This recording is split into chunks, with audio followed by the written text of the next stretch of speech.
Day one. I mean, it's coming to a close. What has been your experience today? It's good. We've met a lot of good people that this time last year we didn't think we'd even be getting involved with. How about you? We're bringing back a lot to Pittsburgh, so we find a lot of companies that we're going to partner with. We're looking to expand, and I think the WTS was able to let us do that. What's been your biggest takeaway from day one here? You know, the networking is unbelievable. You sit down at a booth and you learn things that you didn't know you were going to learn when you're sitting down.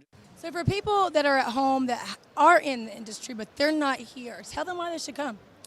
They should stay home so we get all the knowledge. No, but honestly, you come here. In our area, there's a lot of companies that kind of work against each other.